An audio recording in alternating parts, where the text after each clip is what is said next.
Niyanig ng malakas na lindol ang bayan ng Lubang Occidental, Mindoro dakong alas 4:23 ng hapon itong Martes, December 5.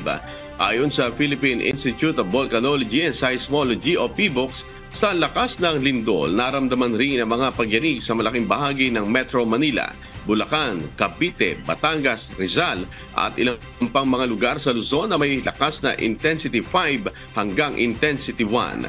Sa tindi ng pagyanig, nagsilabasan ng gusali ang mga empleyado ng Malacanang, House of Representatives, Senado at maging ang mga empleyado sa iba pang mga opisina, maging ang mga taga-UNTB ay agad ring nagsilabasan ng building matapos ang malakas na lindol.